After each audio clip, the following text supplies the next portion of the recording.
Nephrotic syndrome में क्या क्या हो जाता है? वही फिगर याद करो।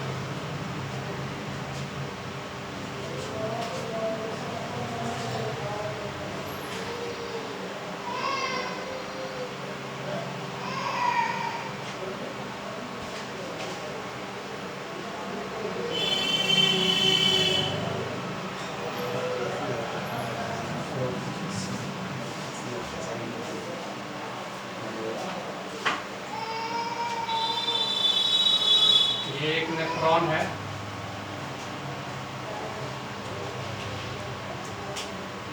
खून का नली इसके सामने से गुजर रहा है।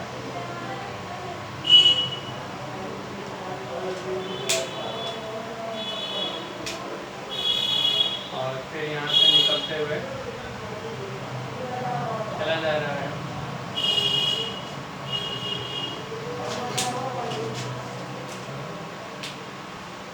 यहाँ से ब्रेस्ट फ्लडिंग किया है, इधर से इम्प्योर ब्लड चला गया। आमतौर पे इसमें से जो प्रोटीन है उछन के इस तरफ नहीं आता, ठीक है। लेकिन जब पेशाब किसी बीमारी के चलते जो नेफ्रॉन है प्रोटीन छान के पेशाब में फेंकना शुरू कर दे, यहाँ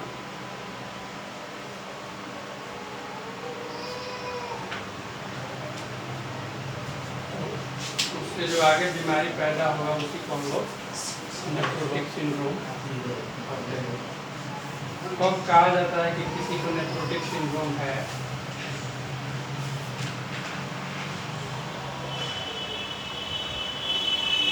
चार क्राइटेरिया है। मासिव प्रोटीनूरिया, मतलब प्रोटीन कहाँ जा रहा है जी? किस चीज में निकल रहा है? पेशाब में निकल रहा है। दूसरा है सीवियर हाइपो एल्बुमिया, मतलब ब्लड में एल्बुमिन की मात्रा क्या हो गई जी? कम हो गई।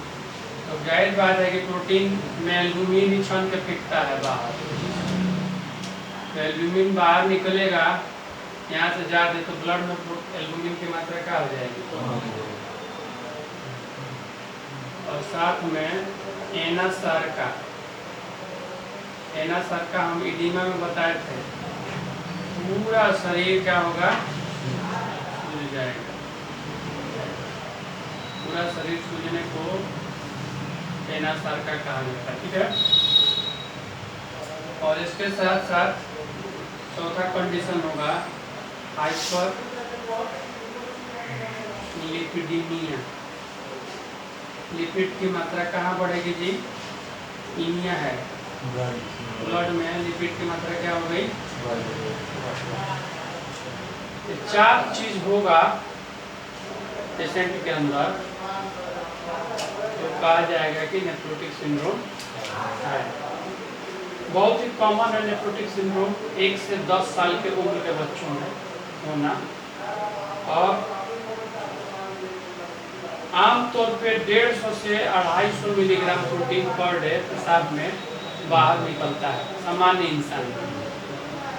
जब इससे ज़्यादा मात्रा में निकलने लगे तो हम लोग कहेंगे कि नेफ्रोटिक सिंड्रोम इसको हुआ है। अच्छा, और भी गुर्दा की बीमारियों में प्रोटीन छन के बाहर निकलता है, लेकिन नेफ्रोटिक सिंड्रोम के अंदर खास तौर पे एल्बुमिन बाहर निकलता है। तो जब पेशाब में एल्बुमिन स्पेसिफिक रूप से निकले तो कहा जाएगा कि पक्का नेफ्रोटिक सिंड्रोम इसको हुआ है। ब्लड के साथ नॉर्मली पेशाब में नॉर्मली एल्बुमिन बाहर हो जाएगा, ब्लड के साथ क्या है?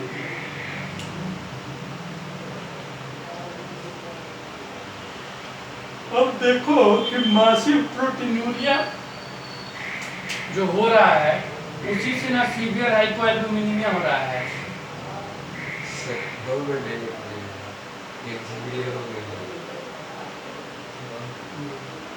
तो मासिक जो बहुत ज़्यादा मात्रा में प्रोटीन निकल रहा है, उसी की वजह से एल्बुमिन का लेवल क्या हो रहा है, कम होगा कि नहीं होगा।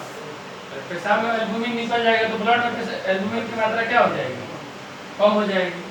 और जब एल्बुमिन की मात्रा ब्लड में कम होगी तो हम पढ़ाए हुए हैं ना, क्या होगा। आप करिए उस पिक्चर को, भूल गए जी तुम लोग।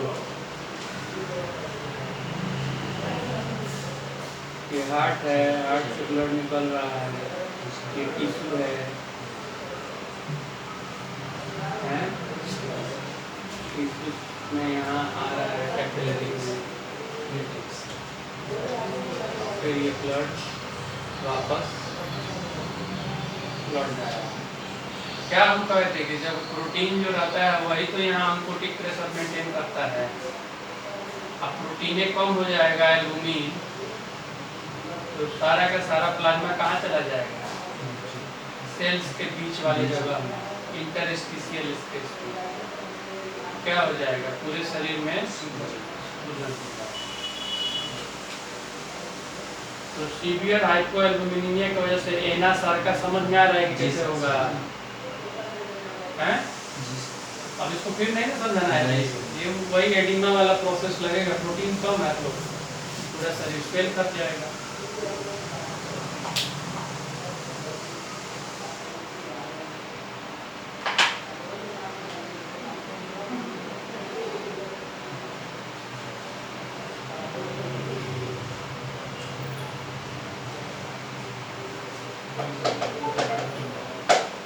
अच्छा, एनासार का जब होगा, एक मिनट ध्यान देंगे, तो जो हमारा सर्कुलेशन है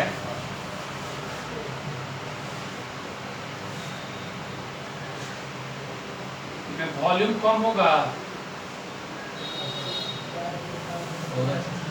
हैं? और वॉल्यूम जब कम होगा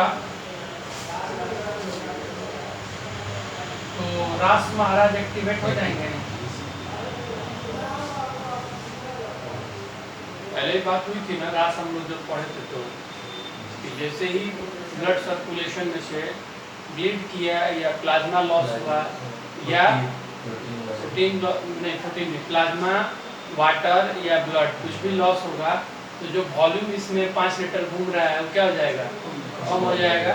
और कम होने की वजह से renin angiotensin aldosterone system activate हो जाएगा। यहाँ पर था उसे सब जो रेनिन बना रहा था, रेनिन यहाँ पे डाल दे रहा था, तो ये जाकर ब्लड सर्कुलेशन में एंजियोटेंसिन 1 फिर एंजियोटेंसिन 2 बन रहा था। और एंजियोटेंसिन 2 क्या कर रहा था, ब्लड प्रेशर को बढ़ाने के लिए खून की नलियों को सिकोड़ रहा था। और पेशाब जो यहाँ से बाहर निकल रहा है उसको सब पेशाब को क्या कर रहा था, पानी को अंदर ले रहा था। तो उससे क्या होगा, और ज़्यादा जब रास एक्टिवेट होगा तो तुम लोगों को पता है रास एक्टिवेट होगा तो एल्डोस्टेरॉन हार्मोन निकलेगा ना जी, एड्रेनल ग्लैंड से। जो एक ऐसे फिगर था, तुम देखता नहीं है, हम ऐसे एक पिक्चर बनाए थे, बोले कि जो एंजियोटेंसिन 2 था वो एल्डोस्टेरॉन को एक्टिवेट करेगा और एल्डोस्टेरॉन यहाँ से निकलेगा तो ये निकल के जाएगा यहाँ पे इस लेवल पे। यहाँ पे कुछ खास तरीके का सेल्स था, उन सेल में सोडियम की परमेबिलिटी क्या कर रहा था, ये सोडियम पोटेशियम पंप को एक्टिवेट कर दे रहा था। तो ये यहाँ से सोडियम को खींच के और पोटेशियम को अंदर डाल दे रहा था। और सोडियम जब जा रहा था तो उसके साथ पानी भी जा रहा था, और सोडियम पानी को खींच के फिर जाके कहाँ मिला दे रहा था, सर्कुलेशन के अंदर। तो इस तरीके से एल्डोस्टेरॉन क्या कर रहा था, सोडियम और वाटर का रिटेंशन। तुम लोग ऐसे मत देखो यार कि जैसे लग रहा है नाम ही नहीं सुना है कभी, इतना भूख भूख के पढ़ा है हम लोग। एल्डोस्टेरॉन रिलीज हो रहा था ना, तो एल्डोस्टेरॉन सोडियम और पानी को क्या कर रहा था, फिर से सर्कुलेशन में वापस लौटा दे रहा था ले जाकर। और साथ में एक और हार्मोन निकल रहा था, एंटी डायूरेटिक हार्मोन, जो हम कहते हैं कि लैसिक्स क्या करता है, डायूरेसिस करता है, लैसिक्स का उल्टा काम करेगा। ये यहाँ से जो लास्ट पानी बचा ना पेशाब वाला, उसको भी क्या करेगा, अंदर खींच देगा और खींच के ले जाके कहाँ मिला देगा, ब्लड के अंदर। तो एडीएच क्या कर रहा था, वाटर रिटेंशन, जो वाटर का लॉस यहाँ से पेशाब के रूप में होना था उसको क्या कर दे रहा है, कम कर दे रहा है, डिक्रीज वाटर लॉस। उस पानी को ले जाकर सर्कुलेशन में, और ये भी पानी खींच के लेके क्या कर रहा है, सर्कुलेशन में। तो अल्टीमेटली इन दोनों की वजह से क्या होगा, कि शरीर का साथ पानी निकलने ही नहीं देगा इस तरह, तो और शरीर में सूजन क्या हो जाएगा, तो रास अपने मकसद में कामयाब हो जाएगा। अगर सूजन को वो और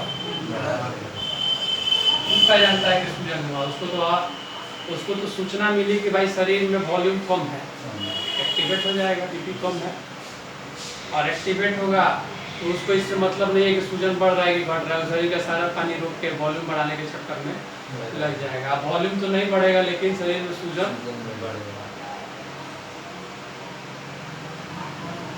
जिसकी वजह से सूजन क्या होगा, पेशेंट का और ज्यादा बढ़ जाएगा। अच्छा, अब एल्बुमिन शरीर में से बाहर निकल रहा है। एल्बुमिन बनाने का काम कौन करता है, प्रोटीन है। प्रोटीन कौन बनाता है, लीवर। कौन प्रोटीन होगा, लीवरे बनाएगा। तो और जब ये प्रोटीन बहुत ज़्यादा शरीर से निकलेगा तो लीवर क्या होगा, स्टिमुलेट होगा, उत्तेजित होगा और ज़्यादा प्रोटीन बनाने के लिए। प्रोटीन शरीर से बाहर निकल रहा है तो लीवर सोचेगा कि क्यों ना हम ज़्यादा प्रोटीन निर्माण करें।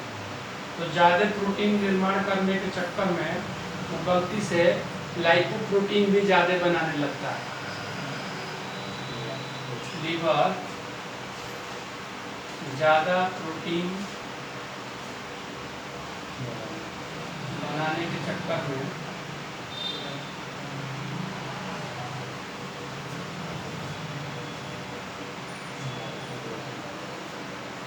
गलती से क्या बनाएगा, ज़्यादा लाइपोप्रोटीन बनाएगा। ज़्यादा लाइपोप्रोटीन मतलब ब्लड में लिपिड की मात्रा क्या होगी, मतलब कोलेस्ट्रॉल चेक कराओगे तो ऐसे बच्चे का कोलेस्ट्रॉल क्या होगा,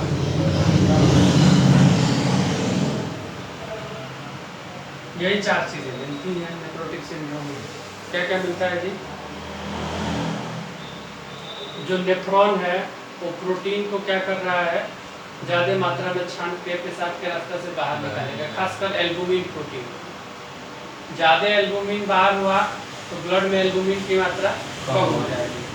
कम एल्बुमिन के चलते प्लाज्मा ऑन्कोटिक प्रेशर कम होगा, जिसकी वजह से पूरा शरीर में सूजन होगा, और उसकी वजह से वॉल्यूम कम होगी तो renin angiotensin aldosterone system activate होगा, और ये एक्टिवेट होगा तो एल्डोस्टेरॉन और एडीएच को रिलीज करा के सूजन को और क्या करेगा, बढ़ा देगा। और यहाँ पे जो प्रोटीन ज़्यादा निकल रहा है उसके चक्कर में लीवर ज़्यादा प्रोटीन बनाने के चक्कर में गलती से ज़्यादा लाइपोप्रोटीन बना बैठेगा, जिसकी वजह से ब्लड में लिपिड और कोलेस्ट्रॉल की मात्रा क्या हो जाएगी, बढ़ जाएगी। कारण की बात की जाए अगर नेफ्रोटिक सिंड्रोम की, तो चार कारण मुख्यतः, एक तो हम लोग ये मिटा दें,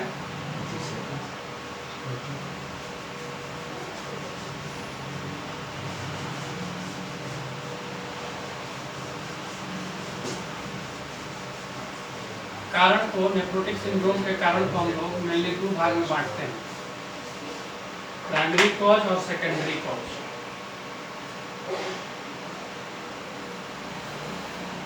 कॉज मतलब कारण होता है, प्राइमरी कॉज वो ऐसे भी लिखा जाता है,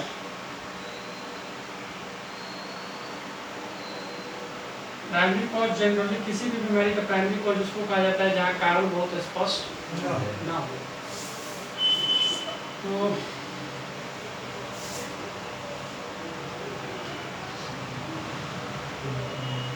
प्राइमरी कॉज में 4 तरीके की बीमारियों का नाम लिया जाता है कि मिनिमल चेंज डिजीज कहा जाता है, MCD। मिनिमल चेंज डिजीज में क्या होता है कि यहाँ जो सेल्स हैं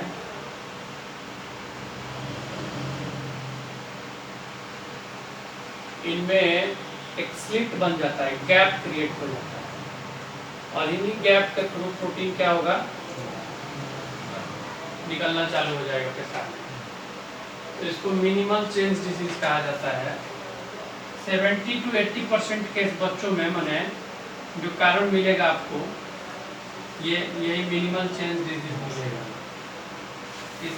इसको कंफर्म करने के लिए कंफर्म कैसे होगा, कंफर्मेशन कैसे होगा भाई, बाई रेनल बायोप्सी।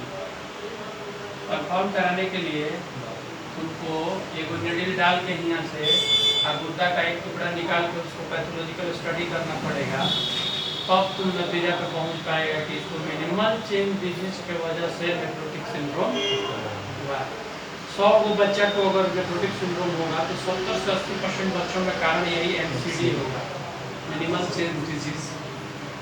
इसके बाद दूसरा कारण प्राइमरी में ही चल रहा है, दूसरा कारण है FSGS। बहुत इसके नाम के चक्कर में पढ़ने की जरूरत नहीं है, नेफ्रोलॉजिस्ट लोग समझेंगे, हम लोग केवल जान लें। FSGS क्या होता है, फोकल सेगमेंटल ग्लोमेरुलोस्क्लेरोसिस। मतलब नेफ्रॉन के किसी खास हिस्से में ना, यहाँ के सेल में डैमेज हुआ किसी वजह से और यहाँ फाइबर वाइबर जमा हो गया, ठीक है, तो ये अपना फंक्शन प्रॉपरली नहीं कर पाएगा और नतीजा होगा कि प्रोटीन को जो रोकना चाहिए रोक नहीं पाएगा, पेशाब में ले जाके गिराना चालू करेगा। तो ये होगा तुम्हारा minimal change disease, focal segmental glomerulosclerosis. उसके बाद तीसरा कारण जो होता है RPGN होता है। RPGN का मतलब रैपिड प्रोग्रेसिव ग्लोमेरुलोनेफ्राइटिस। यहाँ पे किसी वजह से सूजन की प्रक्रिया चालू हो गई और जो कि बहुत तेजी से आगे की तरफ बढ़ रही है। मतलब अगर बहुत टाइमली उसका इंटरवेंशन नहीं किया गया तो पूरे गुर्दा को क्या करेगी, डैमेज कर देगी। तो RPGN। और चौथा है MPGN। MPGN होता है मेम्ब्रेनो प्रोलिफरेटिव ग्लोमेरुलोनेफ्राइटिस। इसमें जो ग्लोमेरुलर मेम्ब्रेन है, ये मेम्ब्रेन में सूजन होता है और उसकी वजह से ये प्रोटीन छानना शुरू कर देता है, बाहर फेंकना शुरू कर देता है। तो ये सब जो चारों कारण है ये एक नेफ्रोलॉजिस्ट ही पता लगा पाएगा, जो गुर्दा का स्पेशलिस्ट डॉक्टर है वही पता लगा पाएगा। हम लोग तो यही मान के चलते हैं कि अगर बच्चे को नेफ्रोटिक सिंड्रोम हो गया और 2 महीना 3 महीने में रिपीट हो रहा है, हम लोग मान के चलते हैं कि MCD है और बच्चा 15 साल का होगा तो ठीक हो जाएगा। 15 साल में ठीक हो जाता है, 15 साल के बाद जाके ये ठीक हो जाएगा। और ये ना नेफ्रोटिक सिंड्रोम एपिसोडिक होता है, ऐसा नहीं है कि एक बार हो गया तो 15 साल तक लगातार रहेगा। कुछ दिन उसका गुर्दा प्रोटीन छान के फेंकेगा, कुछ दिन ठीक रहेगा। बॉडी इम्यूनिटी ना, इम्यूनिटी से कोई लेना देना नहीं है, इम्यूनिटी से कोई लेना देना नहीं है। उसको मतलब है कि कोई वायरल इन्फेक्शन हुआ, कुछ शरीर में दिक्कत हुआ तो प्रोटीन छानना शुरू कर देगा और फिर 10-15 दिन दवाई चला दोगे तो फिर 2 महीना 3 महीना 4 महीना सही रहेगा। तो अगर ऐसे चल रहा है पेशेंट तो हम लोग यही मानते हैं कि MCD है, इसको कारण इसका MCD है, चलने दिया जाए 15 साल तक। ऐसे बच्चों को हम लोग नेफ्रोलॉजिस्ट के पास नहीं भेजते। लेकिन जिन बच्चों में रिकरेंस जो चांसेस है रिकरेंस होने का वो बहुत जल्दी हो रहा है, या दवा अभी एक बंद नहीं हो रहा है तब तक फिर रिकवर कर गया, दोबारा से हो गया सूजन, उन लोगों में इन बीमारियों के चांसेस रहते हैं। तो हम लोग नेफ्रोलॉजिस्ट के पास भेज के उसका रेनल बायोप्सी करा लेते हैं कि कहीं इन बीमारियों में तो नहीं है वो, क्योंकि इन बीमारियों का होगा तो उसके लिए हम लोग को फिर स्पेशल दवाइयाँ चला के उसको रोकना होगा, तो पूरा गुर्दा डैमेज हो जाएगा। अच्छा है कि ये सब चीजें कम होती है, ज्यादा क्या होता है एमसीडी होता है, और एमसीडी से गुर्दा खराब होने के चांसेस ना के बराबर। तो ये तो प्राइमरी कारण था जहाँ हमको कोई स्पष्ट वजह नहीं पता है, खाली चेंज हो रहा है, चेंज कैसे हुआ क्यों हुआ इसका कुछ खास लेखा जोखा नहीं। ऐसा देखा जाता है कि आमतौर पे किसी न किसी वायरल इलनेस के बाद ही ये बीमारी शुरू होती है। अब हम लोग बात करेंगे सेकेंडरी कॉज की। सेकेंडरी कॉज उसको कहा जाता है जिसका कारण हमको स्पष्ट पता है। जैसे प्राइमरी हाइपरटेंशन किसी को होगा तो उसका कारण हमको नहीं पता है, उम्र बढ़ने के साथ खून की नली सिकुड़ गई इसलिए हाइपरटेंशन हो गया, ब्लड प्रेशर हो गया। और सेकेंडरी हाइपरटेंशन का हमेशा हमको कारण पता होता है कि इसमें गुर्दा खराब है, फियोक्रोमोसाइटोमा है, अलग अलग उसको हार्ट का दिक्कत है। तो उन वजहों से जहाँ हमको ब्लड प्रेशर का कारण पता रहता है हम बोलते हैं कि सेकेंडरी हाइपरटेंशन हुआ है, और जहाँ पे कारण नहीं पता रहता है वहाँ हम लोग प्राइमरी हाइपरटेंशन। वैसे ही है कि प्राइमरी नेफ्रोटिक सिंड्रोम का प्राइमरी कॉज ये सब है, और सेकेंडरी कॉज में आ जाएगा इन्फेक्शन, गुर्दा में इन्फेक्शन हो गया, या बच्चे को ऑटो इम्यून डिजीज हो गया। ऑटो इम्यून डिजीज पता है ना तुम लोग को? अपना ही शरीर का सिपाही अपने शरीर के खिलाफ क्या करे, एंटीबॉडी बनाए के मार पिटाई शुरू हो गई।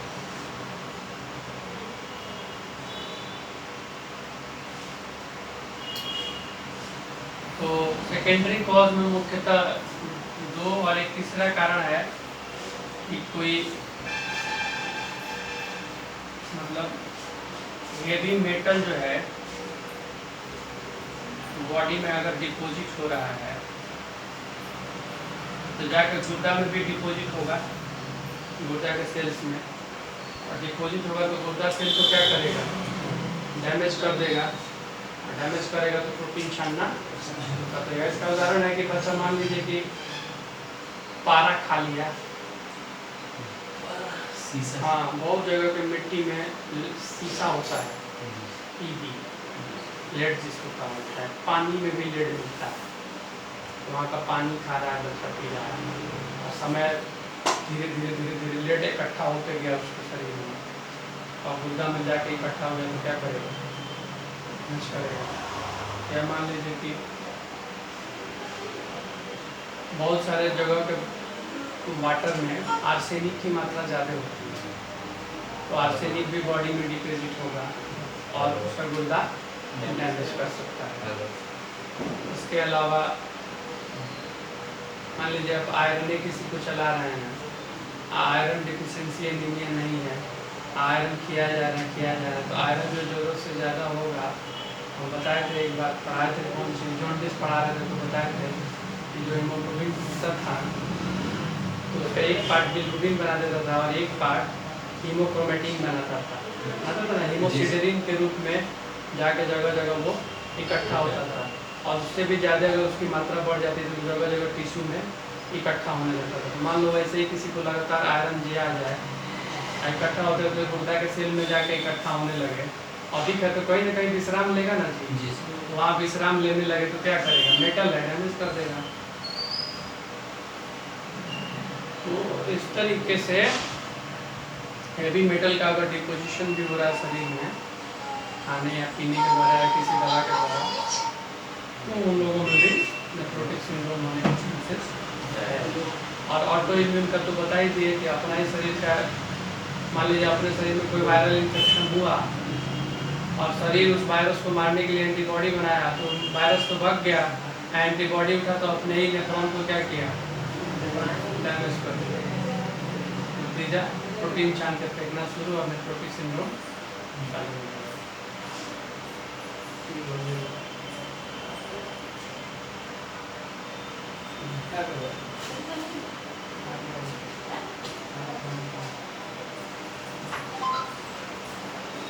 तो ये सब कारण है।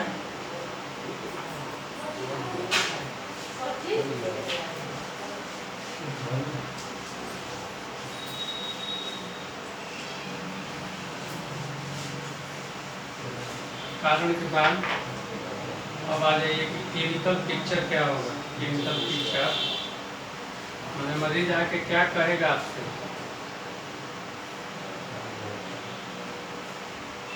कारण विजय इसमें मरीज आके क्या बोलेगा तुमसे, क्या दिक्कत है जी,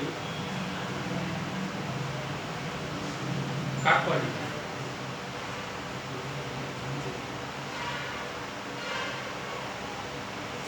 हेल्दी और नाइस लुकिंग चाइल्ड होगा, मतलब एकदम स्वस्थ लगेगा बच्चा। और उसके गार्जियन बोलेंगे कि सुबह उठता है तो इसका चेहरा और आंख के चारों तरफ क्या हो जाता है, सूजन हो जाता है, मतलब फेशियल एडिमा एंड पेरी और वाइटल एडिमा, आंख के चारों तरफ, आंख के ऑर्बिट के चारों तरफ क्या होता है, एडिमा हो जाता है। कब? अर्ली मॉर्निंग में, सुबह उठने के बाद। शुरू में तो यही लक्षण आएगा, ठीक है। और ये एडिमा धीरे धीरे क्या होगा, बढ़ते जाएगा स्लोली। अब चेहरा से धीरे धीरे पेट, पैर, इस सब में भी बढ़ने लगा। क्यों बढ़ेगा समझ में आ रहा है ना, जैसे जैसे प्रोटीन चलते जाएगा वैसे वैसे वो बढ़ते जाएगा। और जब पूरा शरीर में सूजन हो जाएगा तब तो बच्चा ओलिगो यूरिया डेवलप करेगा। ओलिगो मतलब होता है कम, यूरिया मतलब पेशाब, कम पेशाब करेगा। ये लक्षण कब शुरू होगा, आफ्टर एनासार का। जब पूरे शरीर में सूजन डेवलप कर जाएगा तब तो बच्चे का पेशाब कम होगा। अब क्यों कम होगा समझ रहे हो ना, रेनिन एंजियोटेंसिन सिस्टम एक्टिवेट होगा तो सूजन उसके पूरे शरीर में फैलेगा और उन पेशाब की मात्रा बाहर निकलने ही नहीं देगा, नतीजा पेशाब बच्चा कम करेगा। और कई बार तो पानी इतना ज्यादा इकट्ठा हो जाता है कि उसके हाइड्रोसिल में भी पानी हो जाता है, टेस्टिस में।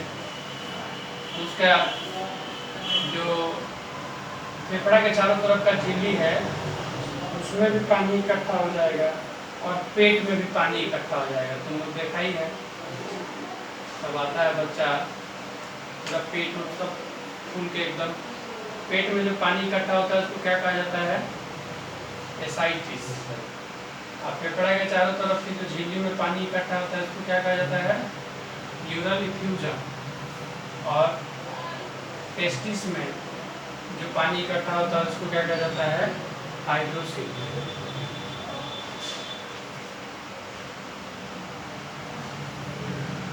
इसके साथ पेशेंट को सर्दी खांसी मिल सकता है, ठीक ना।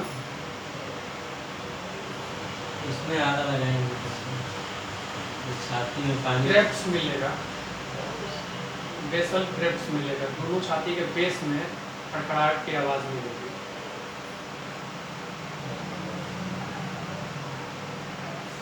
और इतना ज्यादा सूजन हो जाता है कि उसका स्किन चमकने लगता है, शाइनिंग स्किन हो जाएगा ना। जब सूजन बढ़ता है तो स्किन शाइनिंग हो जाता है ना, तन के शाइनिंग स्किन हो जाएगा। और बहुत सारे बच्चों में तो टीबी भी डेवलप कर जाता है। टीबी कहाँ डेवलप करेगा भाई, प्रोटीन गिर गया, और प्रोटीन नहीं रहेगा तो बॉडी में एंटीबॉडी बनेगा,